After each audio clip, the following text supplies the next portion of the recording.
We are going to talk about harmonic correction. We'll start by just talking a little bit by what harmonics are. And because VFDs are the number one polluter of power systems in the United States and abroad, then we're going to take a special emphasis on VFDs. We're going to have to go through this pretty quickly. And so just a little icebreaker: who invented the electric chair? Was it the Marquis de Sade, Al Gore, Thomas Edison, or Andre Marie Ampere? And the answer, of course, is Thomas Edison. Back in the 1880s, Thomas Edison was pushing DC, and Tesla and George Westinghouse were pushing AC, so they had the battle of the systems. And Thomas Edison invented the electric chair in order to kill people using AC to show how dangerous his competitor's power was. This is a little bit about Nikola Tesla, an amazing guy. Discovered cosmic rays, radioactivity, X-rays, electron microscope, radar, robots, radio, high-pressure water jets, so on. But he basically invented our entire power system. So we're going to talk first about harmonics theory. If you look at the IEEE Dictionary of Electronics, then this is the definition. This is the definition in the National Electrical Code. For you that are electricians, half of this 4 hours that we're doing for the series of seminars is code. And so we always put some code stuff in there, as you noticed in some of the previous presentations. Now, what are harmonics? Well, this is Fourier analysis. So let me come back in just a moment. Oops, I'm sorry. To this, and let me look at a sine wave. A sine wave is the good guy. We want all of our power systems to be sine waves. And if you have a sine wave, then you do not have power system pollution, and you do not have any dirty power or corrupt power, anything like that. Now let's take a look. Take a look at the dark blue. That is a wave shape that clearly is not sinusoidal. Now, according to Fourier, any wave shape, as long as it's periodic, any wave shape can be created with sine waves. Now that's pretty amazing. And in fact, if we go back to here, not just any sine waves, but they're integer multiples. So you have your first harmonic, which we call the fundamental, which is 60 hertz in America, would be 50 hertz in Europe. The second harmonic would be 2 times that, or 120 hertz. Third harmonic is 3 times that, or 180 hertz, and so forth. I've only gone to 9 because I ran out of room on the slide. In theory, this goes to infinity, but in fact, the lower order harmonics are the ones that generally are the most important. Now, with these harmonics, again, you can create any wave shape by simply figuring out which harmonics are in the wave, what phase relationship they are, and what quantity they are, how big they are. So let's go here. Take a look at that dark blue. If you take that and put it through a Fourier analysis, you find that is comprised of 2 sine waves. The first one is the gray sine wave, which is your fundamental, your 60 hertz. That's the one we want. The second one is the kind of a yellowish color there. That is a harmonic. It turns out that that happens to be the third harmonic. And we can tell because you'll notice that it does 3 cycles in one cycle of the gray wave shape. So this is a high frequency sine wave. All harmonics are high frequency, and you can think of them as simply high frequency noise. There's a number of ways to look at the same subject, but I like to think of harmonics as being high frequency noise. Now notice the third harmonic gives this wave shape a dip in the middle. If instead of the third we put in a fifth harmonic, as you see here, that creates a peak in the middle. And you can see the fifth harmonic has 5 cycles to every one of the fundamental. Now let's look at this. How about if we put in 1/3 third harmonic, 1/5 fifth harmonic, 1/7 seventh harmonic, 1/9 ninth harmonic, and so forth. And we'll just go to the 19th in this case, we get that.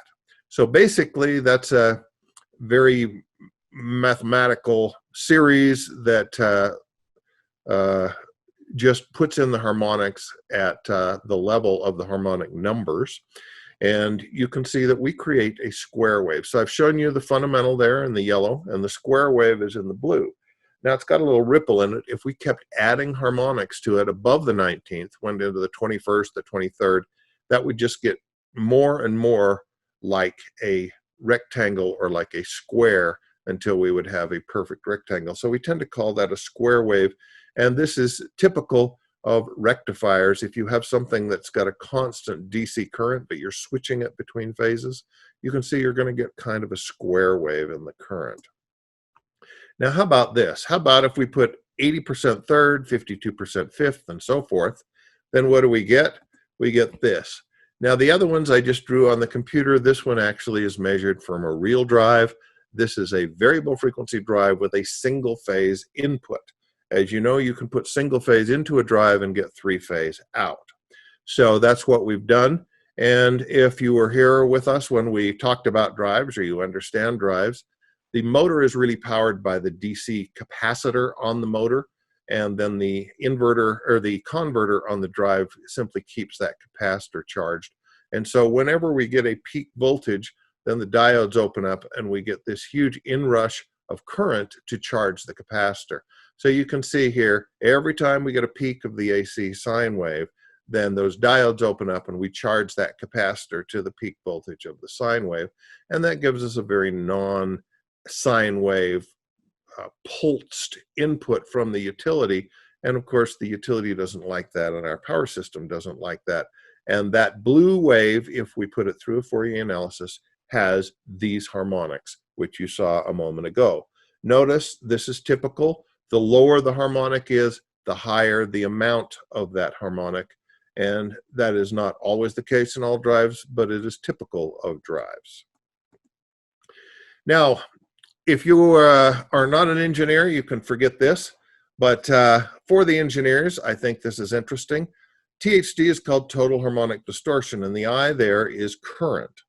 So this is the formula for total harmonic distortion of current. And basically, we're just adding up all of the currents. We square each current. Those are the harmonic currents. So the third harmonic, the fifth harmonic, and so on. We square those, we add them all together, and then we take the square root of the sum and we divide it by the fundamental. Now, the thing I'd like to point out here is that typically if I have a drive and it's 100 amps and I got 30% distortion, then I would say, okay, then I have 30% harmonics, because 30% of 100 would give me 30 amps. That's 30% distortion. And that's sort of right, but it's not actually right, because if that were right, we would divide the harmonics by the total current, and that's not the definition of total harmonic distortion. The definition of total harmonic distortion shows that you divide the total harmonics by the fundamental. And so typically, if you say I've got 30% distortion and therefore it's 30 amps of harmonic current, that is a conservative number and it's okay, but it's not correct. Your harmonics will be a little less than that.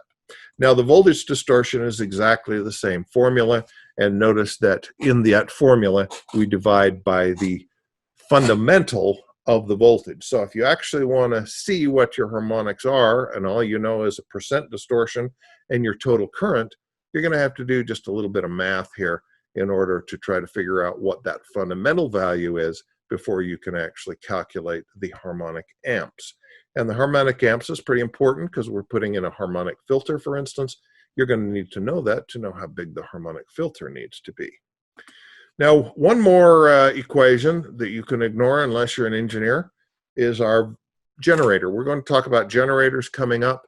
Generators are a more limited source of power than the utility is, and therefore it's very important that we calculate the voltage distortion whenever we're operating drives on a generator. Now, thankfully for us, we don't actually have to go through with our calculator and put this formula into our calculator. We'll either use a spreadsheet, or even better, we can go to a program such as the one that we use, the Generac program, which will actually do all this for you and tell you what your harmonic distortion is.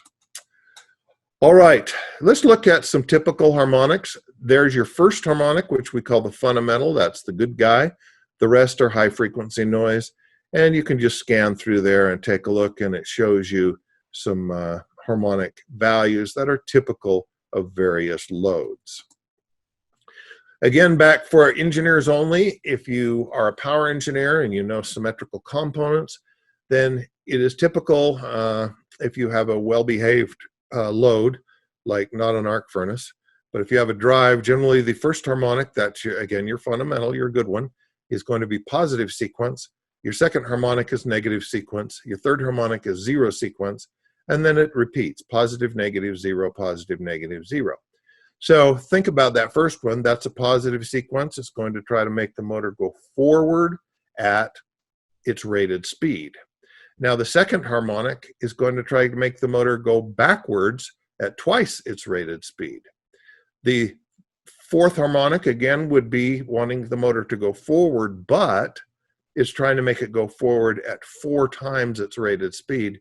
So that's not really a good thing. All of those things just tend to create heat in a motor other than that first harmonic.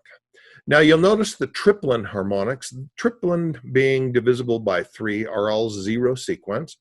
And zero sequence means that all of the harmonics are in phase, and that means they have to come back on a neutral. And since motors typically don't have a neutral, we don't have zero sequence harmonics. And if the top and the bottom of the wave are symmetrical, then you also don't have even numbered harmonics. So all the harmonics are not going to be there. And if we have a typical 3-phase drive, we have the first harmonic, we don't have the second, we don't have the third, we don't have the fourth. So our first harmonic would be a 5th harmonic. These are some of the effects of harmonics. You can just scan through there. You may have seen a lot of these things before. Harmonics can cause transformer noise, high heating, high neutral to ground voltages, neutral tripping on your breakers, lighting flicker. They can cause erratic operation of your communication system, of your radios, and so forth. So let's just say that having a lot of high frequency noise running around in your power system is not a good thing. This is what I call my bad neighbor theory. Now, the bad neighbor theory to me is there are 2 kinds of bad neighbors. The first kind of bad neighbor is the guy who plays Led Zeppelin at full blast at 2 a.m. when you're trying to sleep and you have to get up in the morning. But the second kind of bad neighbor is the guy who calls the cops on you when you're playing Led Zeppelin at 3 a.m. So what's the point of that? The point is it's a definition of who the bad guy is. And if you're having a party, the neighbor who calls the cops is the bad guy. But if you're trying to sleep, it's the party. In electric systems, it's exactly the same thing. Which one's the bad guy? Is it the load that causes the noise, that puts the noise on the power system? Or is it devices on that power system that are not operating correctly because of that noise? Well, you can actually repair each. And in some cases, we've gone in and left high harmonic voltages in a system because it was expensive to fix them. And we've simply put in something like a UPS or a filter in order to protect some of the loads that were not tolerating those harmonics well. However, from here on out, we're always going to assume that we want to have a clean power system. And so our goal is to clean up the power system, not to get the loads to be able to operate on that power system with a high noise level. So harmonics are just the same as any other kind of pollution. A little bit of harmonics is not necessarily hurtful. A lot of harmonics is going to cause you problems. And just like on this lake, a little bit of pollution, probably no one's going to notice. A lot of pollution makes it look horrible. And a lot of drive manufacturers may come in and they say, hey, I want to sell you this drive. And you say, what about the harmonics? And they say, you know, on your power system, you don't really need to worry about that because this drive isn't going to create enough harmonics to really pollute your power system. And they're right about that. But what about the second drive and the third drive and the 5th drive and the 100th drive? Each one adds to the pollution. So my opinion is in most cases, we want to be very careful about looking at this as we add drives. Obviously, the larger the drive, the more concerned you're going to be. I was the director of engineering for Geneva Steel. We had hundreds of drives. And when I got there, almost all of the load was linear load.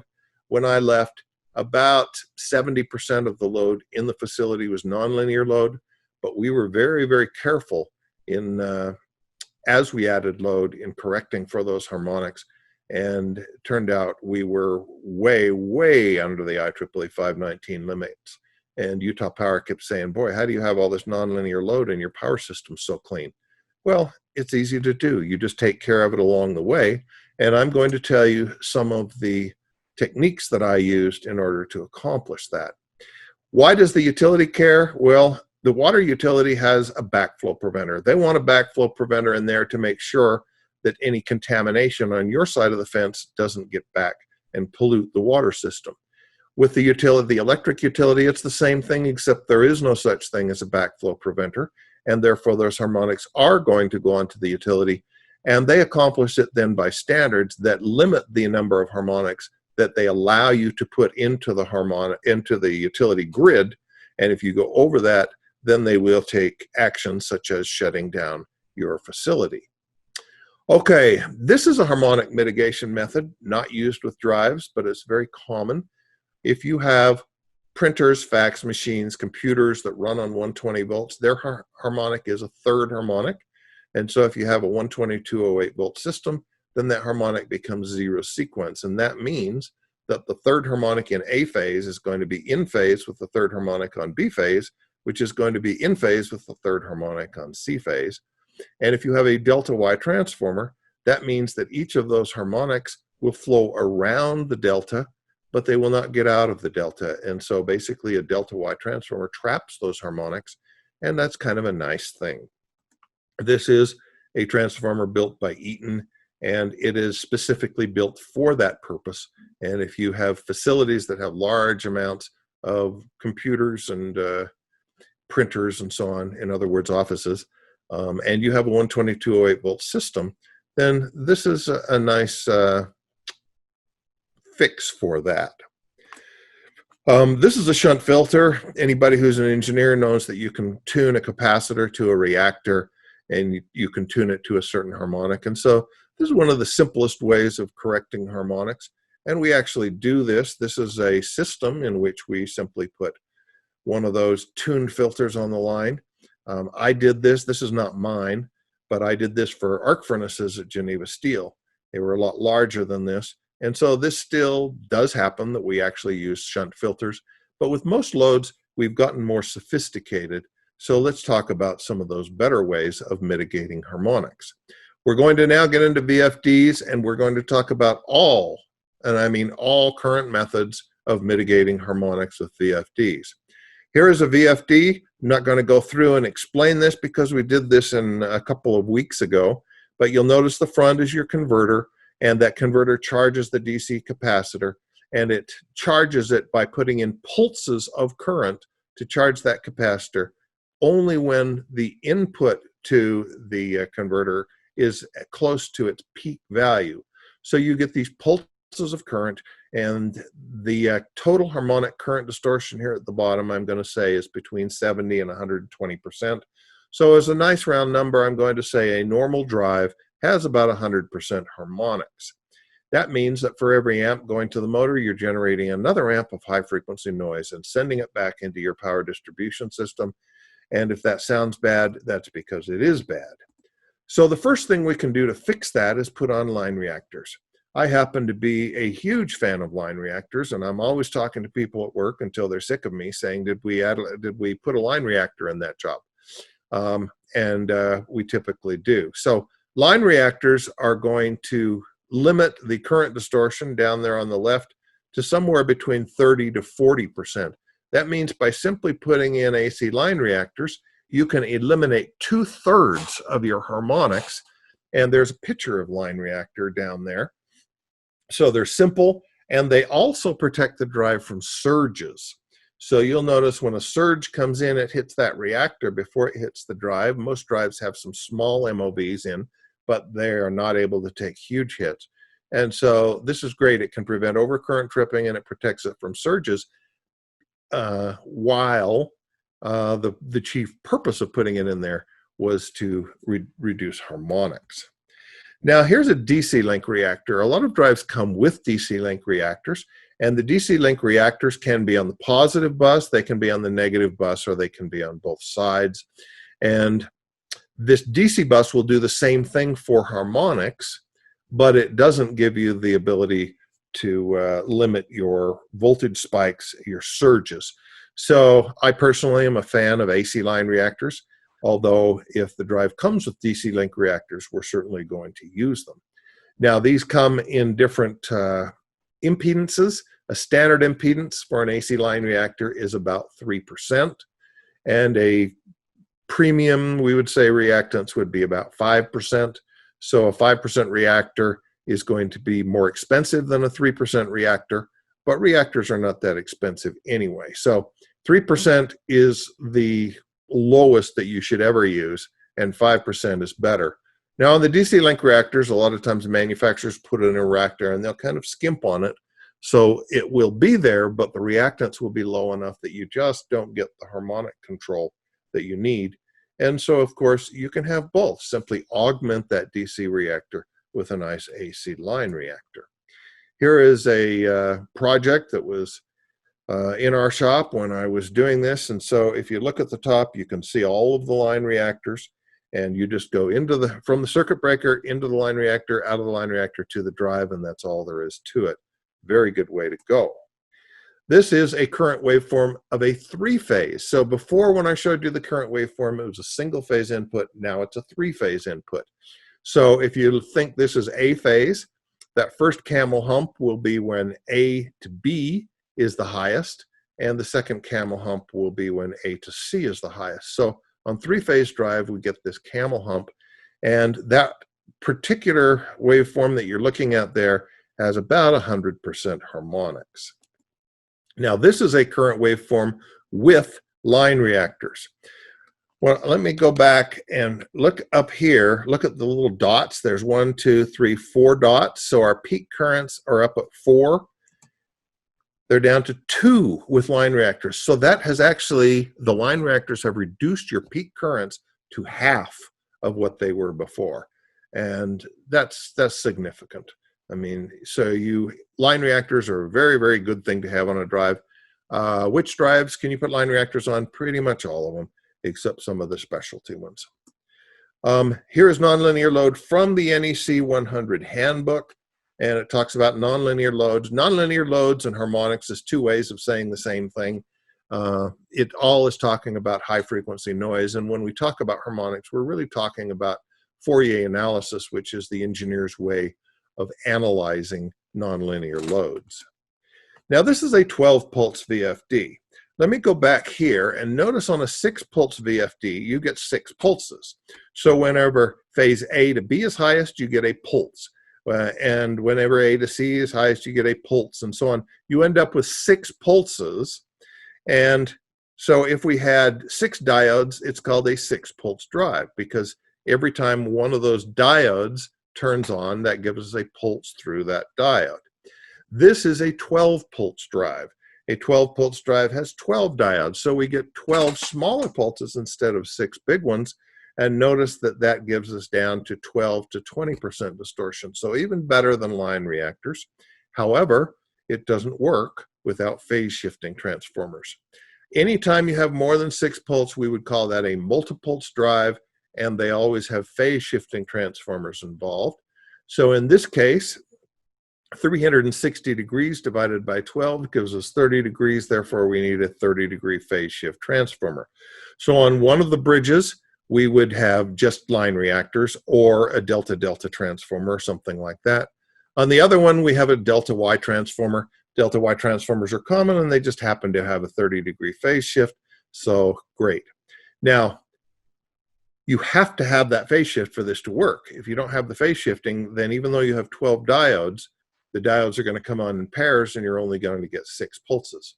Notice one more thing that we will talk about coming up is, in order for this to work correctly, the current going into converter 1 has to be identical to the current going into converter 2. And what causes that current to balance? Well, it's difficult. What causes that current to balance is simply impedance. You've got to make sure that if you put line reactors here or a delta-delta transformer, they have the same impedance as the transformer, and make sure that all your wiring is such that you have the same impedance, because that's the only way they get these things to match. If you have twice as much current going through converter 2 as converter 1, then obviously this drive is not going to give you the performance that you expect. Now, what is a pseudo 12-pulse system? I love pseudo 12-pulse systems, and they were all over the place in Geneva steel. What we're doing here is, instead of having a drive as we had here with 2 converters and 1 inverter, we're simply using standard 6-pulse drives. Each of those is a standard drive, but I'm just putting one drive with line reactors and the other drive with a phase shifting transformer. Here, the impedance doesn't matter much because the current going through those drives is proportional to the motor load. So if I'm going to get good phase cancellation here, then I need to make sure that my motors have the same load. If motor 2 only has half the load of motor 1, I'm only going to cancel half of the harmonics. Now, what does this really mean? Whether it's a regular 12-pulse drive, as this shows, or a pseudo 12-pulse drive, in which we're just using drives but engineering it such that half of them are on the transformer and half not, your 5th and 7th harmonics, by the time they go through this phase shifting transformer, will be 180 degrees out of phase. And since they're 180 degrees out of phase, they will cancel each other. So that's why we call this phase cancellation. And since the 5th and 7th harmonics are the largest harmonics, and we get rid of those, that gives us a very clean input into either a pseudo 12-pulse system or a regular 12-pulse system. Now, at Geneva Steel, I had places where I had maybe 40 or 60 drives, and I would simply put in one delta Y transformer, and then I would put half of those drives on the transformer and half of those drives straight to the motor control center, not on the transformer. And in average, the loads across the board there tended to kind of average out, and I got very good phase cancellation. But you could also have a situation, we had a situation on our 22,000 horsepower broadside mill where we had 150 horsepower fans, and all those fans were always at the exact speed and load. And so if you do that, then you know that you're going to balance well. Now, before I leave this, you could have a pseudo 18 pulse, you could have a pseudo 24 pulse. On my 22,000 horsepower drive system at Geneva Steel, we actually put in 4 drives, each of them going to a 5,500 horsepower drive. So we put in 4 VFDs, and then we had to have different phase cancellation because 360 divided by 24 is 15 degrees. And so we shifted these transformers such that we would get that phase cancellation, and we had a 24-pulse system, which means that we canceled the 5th, the 7th, 17th, 19th, 29th, and 31st harmonics. So you can do that, but typically, unless you have kind of a specialized situation like we did where you're willing to get specialized transformers, 12 pulses is as big as it goes. I have a friend who has a PhD who really pushes this. He thinks this is the very best way to handle harmonics in your facility, but the manufacturer can't do this. It must be the system designer. Okay, here's one, a 12-pulse system where it was an existing system. We were just a little higher than we needed to be. I went in and put a couple of delta Y transformers in and wired through there to the drives, and we canceled enough harmonics to get within our harmonic system. So this thing can be done after the fact as well. Now, if 6 pulse works well, or if 12 pulse works well, how about 18 pulse? Well, here's an 18 pulse drive, and you'll notice that it has 18 diodes, but 360 degrees divided by 18 is 20 degrees.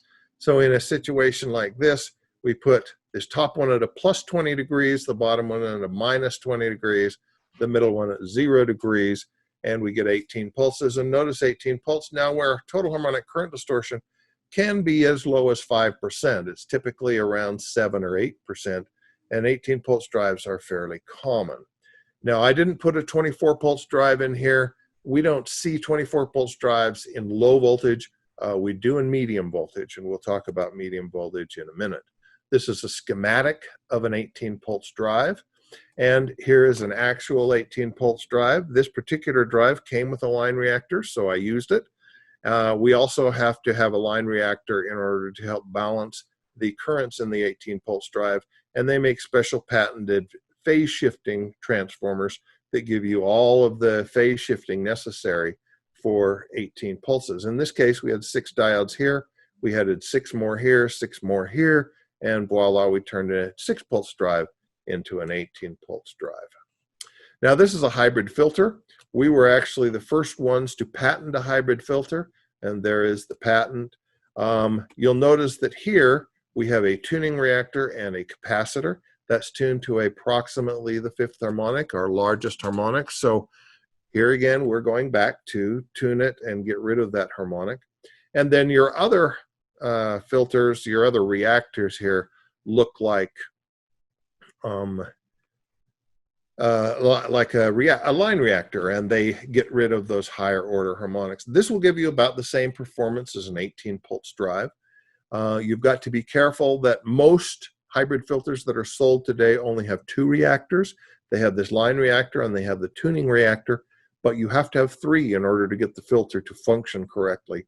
So don't just buy a hybrid filter and think you're done. You actually have to have the hybrid filter plus another reactor. And if you look in the fine print, they will tell you that.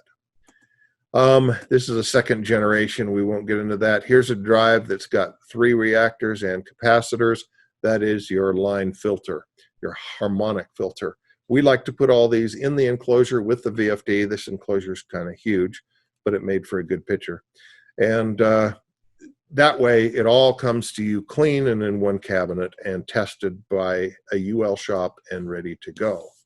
This is an active bridge. This is what I would call the cat's meow of drives. And with the active bridge, instead of diodes here, you have IGBTs. So I'm going to say in a kind of a simplistic way that you're turning those IGBTs on and off in such a way as to actively control the current coming into the drive to make sure it's a sine wave.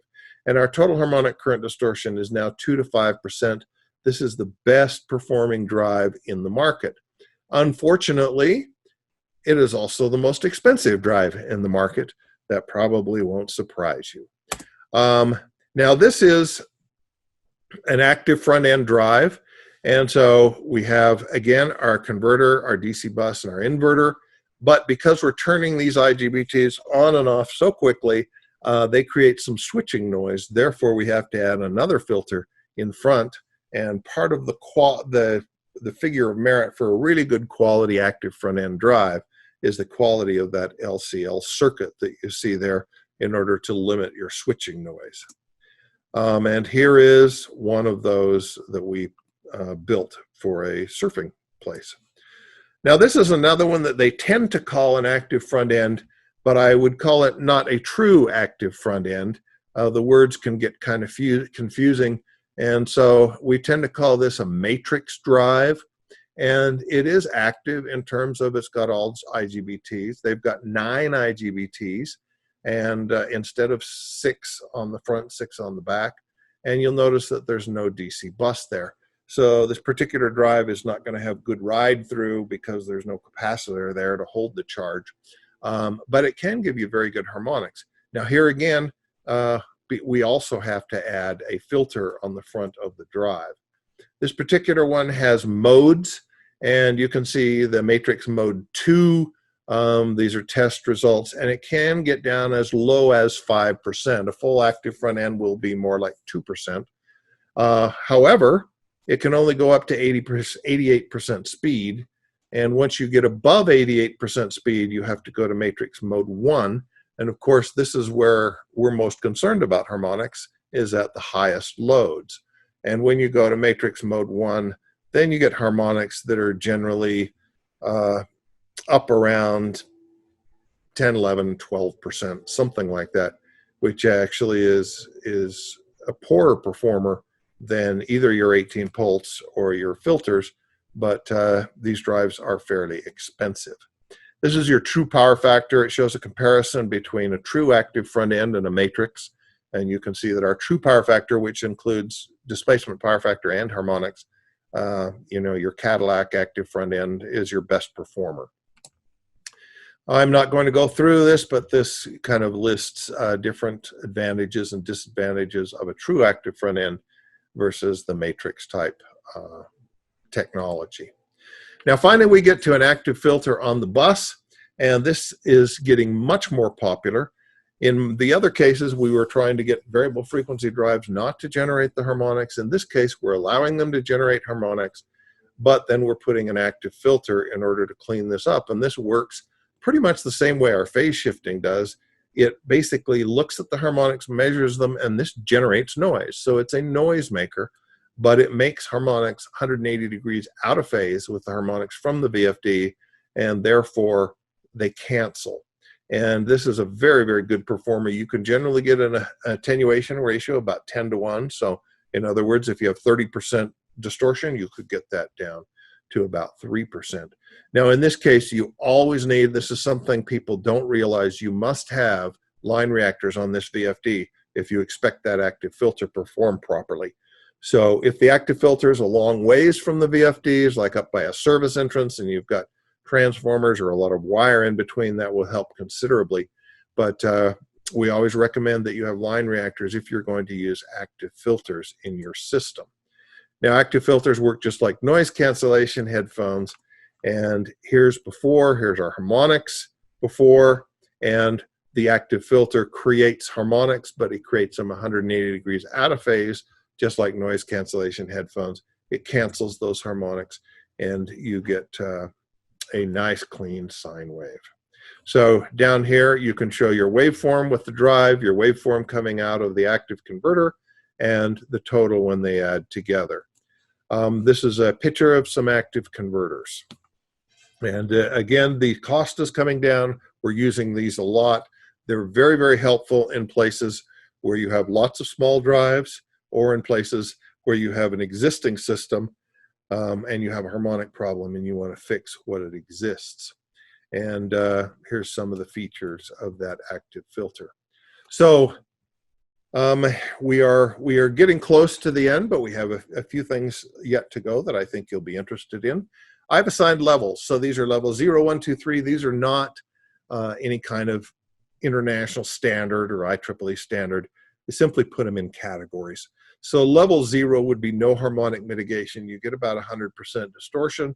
Level 1, you'd have AC line and or DC link reactors. You get 30 to 40%. 12 pulse, 12 to 20%. And hybrid filters, passive filters, 18 pulse, active bridges. All of those things give you in the range of 2 to 15%. Now the question is how good you need to be. That's where IEEE 519 comes in. It was written by utilities, and it basically says that the smaller your system is and the stronger the utility is, the more harmonics we'll let you put in. The bigger your system and the weaker the utility, the less harmonics we'll let you put in. So that should make some sense to you. So I am going to simplify this. This is actually what's in IEEE 519. I'm going to simplify it there so that it makes more sense. Now you can see that if your short circuit divided by your I load, that tells you how strong the utility is compared to your load. And that's the difficult part of all this, is you have to figure out what that is, and that means you generally need to call the utility and ask. But you can have anywhere between 5 and 20% harmonics. We always go with 12 because we find that if you can stay under 12, in 99.9% of situations, you will be fine. It's very, very rare that utility requires you to go under 12 because we just don't see this I short circuit to load ratio coming out in those low ranges very often. And of course, there will typically be other loads in your plant to help to dilute the harmonics. This is a point of common coupling. The point of common coupling with the consumer utility interface is the closest point on the utility side of the customer service where another customer is or could be supplied. So typically, if you have, let's say, a school, it's got a transformer outside the school, no other customer is going to come in and connect to the secondary of that transformer. Therefore, your point of common coupling would be on the line that feeds that transformer. And that helps you a lot because your short circuit currents are much higher on the line side, on the utility side, than they are downstream. Now, this is a very interesting one. This has to do with costs, and costs are all over the place. You never know where they're going to be, but I think it's interesting to see what costs are. So 100% would be the cost of the drive itself with no more harmonic mitigation. Adding line reactors is going to add about 5% to the cost of the drive. So I think that's a great thing. Get rid of your, or protect the drive from surges and get rid of 2/3 of your harmonics, and it costs you 5%. That's a pretty good deal. That I'm a huge fan of that, as I told you before. Now let's go up to the next one. This blue line right here is your hybrid filter. Now the hybrid filter, we guarantee under 12%. A lot of the advertising says it'll do under 5%, but we guarantee under 12. And the truth is, in real systems, this comes in probably about 7 or 8% typically. So you get down to 7, 8% to harmonics, and it adds about 35 to 40%, generally about 35%. Now here's some others. This red one is your active harmonic filter. You'll notice it's more expensive across the line, but that's your best performer. The and this one, I'm sorry, that's an active harmonic filter, not an active harmonic front end. The green is your active harmonic front end, and then your purple is the 18 pulse. A lot of people specify 18 pulse, and I like 18 pulse, but do you really care what the technology is, or do you care how it performs? And so we generally recommend specify under 12%, and then who cares what the technology is as long as it performs. But then also specify that it should be tested in the field, not some prototype test in a lab someplace, in the field on your loads. Now, if VFDs have only reactors, we recommend you not load transformers or generators more than 50%. And this shows a calculation of that. Medium voltage VFDs, because the bridges are in series rather than in parallel, they match much better. And so here we typically see 18, 24, 30, 36 pulse drives, and they perform fantastically well. And here's one, you get 100% power factor and 2% total harmonic current distortion across the field. VFD filter complications. This is a 12 pulse drive, and 12 pulse drives can get you as low as 11%. However, as you reduce load, their performance gets worse. And if you have voltage unbalance, and of course all systems have some voltage imbalance between phases. So if you're at 70% speed, or let's say 80% speed on a fan, that means you're going to be at 50% load. And if you just have 1% voltage unbalance, you can be up here around 18% distortion, which is not too good. 18 pulse has the same features, but it starts out down here around 4 to 5%. And we find that in real systems, at real loads, in real plants, 18 pulse drive generally gives us about 7 or 8% total harmonic current distortion. This is a hybrid filter, and we find these also give about 7 or 8% harmonic distortion, but at a much lower price. This is your active bridge. The active bridge is much better, and I changed the scale here so it might not look better, but notice that this is getting you down below 2.5%, which is just incredible. Hybrid filters do have some leading power factor. Don't have time to get into that, but it's an easy thing to fix. Typically, all we need to put is a capacitor cutout contactor, and it kind of fixes that. Standby generators can accommodate some leading power factor, but you have to be careful. And so I've put in here a reactive capability curve. You just need to make sure that you have no more leading power factor than what that alternator is capable of. There's your VFDs with a single phase input. Here's typical values for UPSs. And finally, I'm just going to do a couple of standby generators. You'll notice here's a 300 kilowatt generator with a 300 horsepower motor. Our total harmonic voltage distortion is 23%. That is clearly not acceptable.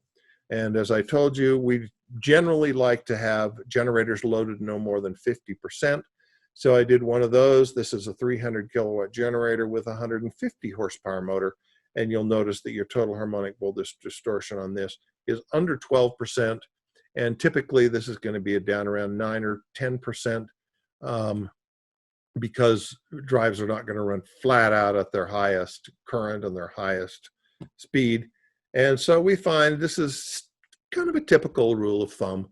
Never load generators more than half with drives if they only have line reactors.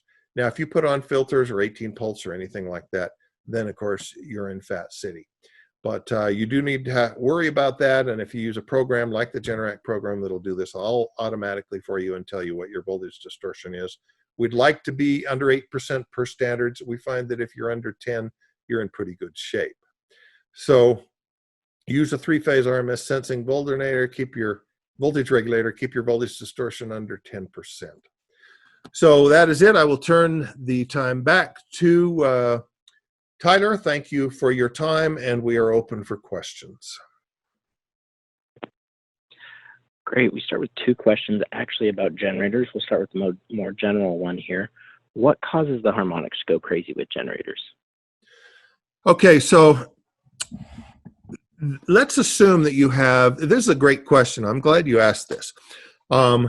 If you have a transformer, and let's say the transformer is 1,000 kVA and it's got 5% impedance, then you're going to have a certain amount of harmonics. So let's say that on the utility you have 5% harmonics. Well, that's good. That's fine. It's under 8%. But when you go to the generator, the impedance of a generator is typically closer to 15%. It could be 13, 14, 15, 16%. So the issue is the impedance is almost 3 times the typical impedance on the utility. And so this is Ohm's law. You take your harmonic currents, multiply them by the impedance of the system, and that gives you your harmonic voltages. And so because that impedance is so much higher on a generator alternator than it is on a transformer, you will get generally almost 3 times the voltage distortion, and 3 times 5 would get you to 15%, which obviously you don't want. Now, the other thing that can happen is it's not uncommon for generators to be sized smaller than the transformer.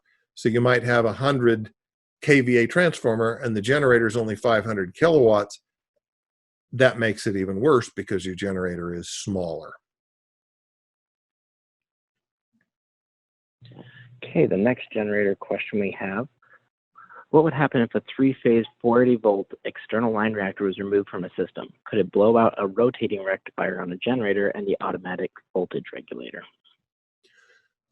Typically, it shouldn't. Now, remember that you're going to get 100% harmonics. However, that 100% harmonics includes a pretty stiff source. And so on a generator, it's going to be a little less, but it's still probably going to be 70, 80%, something like that. Now, that can cause increased heating in the alternator, and it's certainly going to cause very high voltage distortion. So if the alternator does not have a true RMS sensing regulator, then you're going to get generator instability. So I guess what I'm going to say is what you say could happen, and I think in certain instances, yes, it's possible that it could happen, absolutely, but it's unlikely. It would be unusual, but certainly those high harmonic currents could cause something like that to happen. So we would always recommend that you keep your harmonic levels down in a generator. You want to keep those harmonic currents definitely probably under maybe about 15%. All right, this one's a little bit of a longer question here. What about the cost of the inline reactor drawing current while nothing is running? We have measured a 7-amp load that runs 24 hours a day, 365 days a year, on a drive that has a 24-amp motor on it when the drive isn't running. Does this balance itself out, or does it cost more because of the draw of the inline reactor? Okay, I think maybe there's some confusion about what we're talking about here. Inline reactors don't draw any current when there's no load. I mean, the current has to go through that reactor to charge the capacitor. So if you have no load, you're basically going to have zero or almost no current. Now, on the other hand, if you have a line filter, that filter has a capacitor in it, and at low loads, that capacitor is still going to be pulling what capacitors pull. The thing to remember about that is that it is at extremely low power factor, and your watts is equal to your voltage times your current times your power factor. So regardless of what the current is, if the power factor is extremely low, there's not a lot of kilowatts there. However, we do recommend in general that if you have a hybrid filter on the front, that you put a cutout contactor on the capacitor so that when the drive is off or when it's running at extremely low loads, you take that capacitor out in order to prevent exactly what we're talking about, those high current draws. If you use two 6-pulse rectifiers instead of a 12-pulse rectifier, would the two rectifiers have to be loaded the same? If yes, is there a bit of tolerance by which the loads can differ? Yeah, so definitely they need to be loaded the same for two reasons. Number one is if one of them's loaded way more than the other, you may overload the rectifiers, overload the diodes, and you may damage the diodes. Number two is more what we've talked about in terms of harmonics, that if one of those bridges is loaded much more than the other, you're not going to get the harmonic cancellation you expect, and therefore your purpose for doing that is thwarted because your harmonic levels are going to be high and it's not going to perform well. So this is one of the problems with multi-pulse drives in general. In a medium voltage drive, those bridges are in series. So because they're in series, the current has to be exactly the same, and we don't have this problem. But in low voltage drives, that is a problem with parallel bridges, trying to keep those bridges balanced. And one of the ways to help them to be balanced is to put higher impedance line reactors in front of those bridges in order to keep them balanced. But you've also got to make sure that you look at the impedance between the two bridges.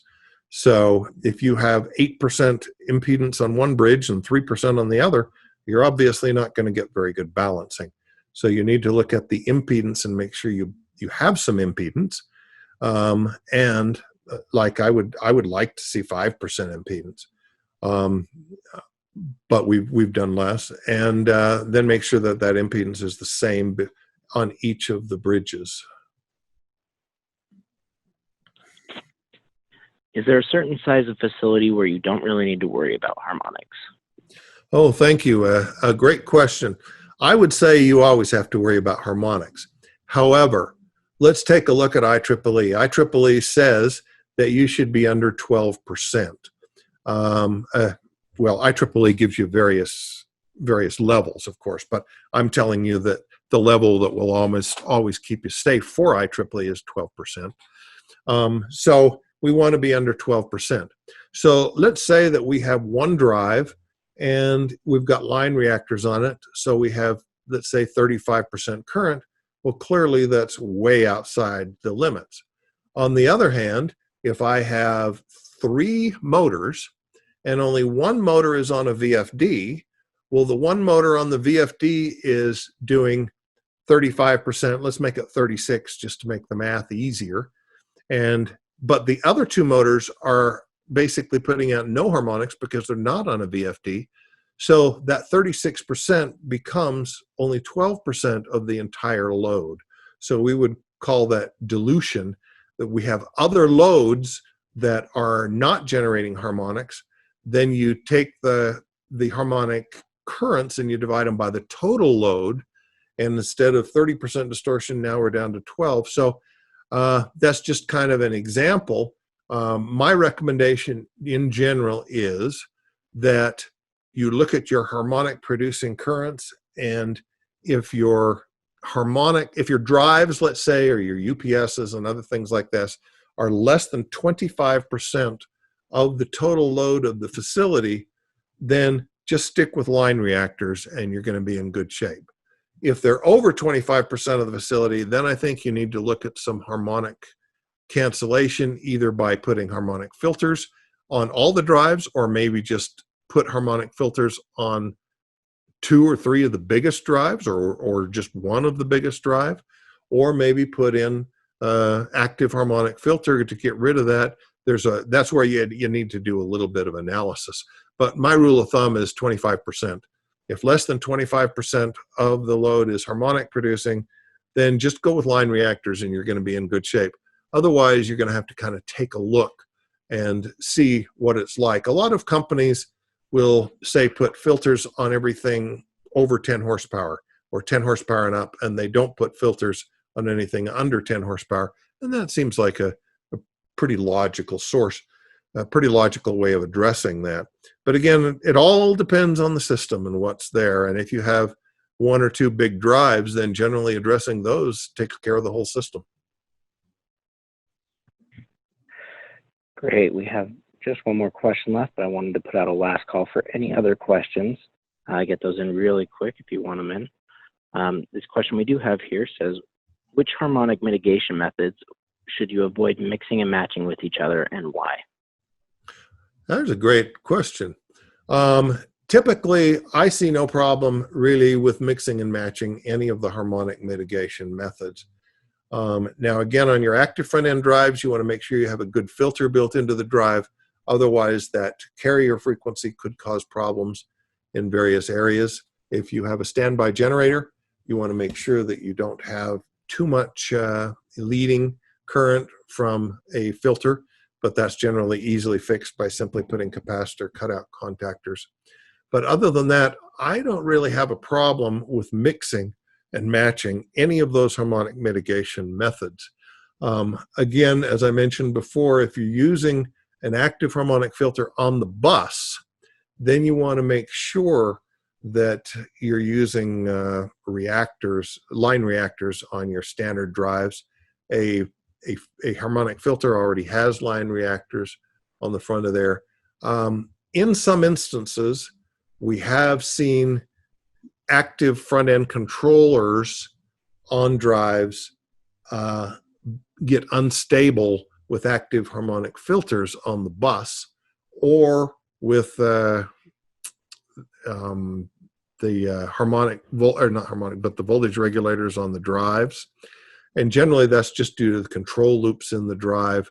And so if you have active harmonic filters and you have active harmonic drives, it would be best if you have some impedance between them, have them not really right next to each other.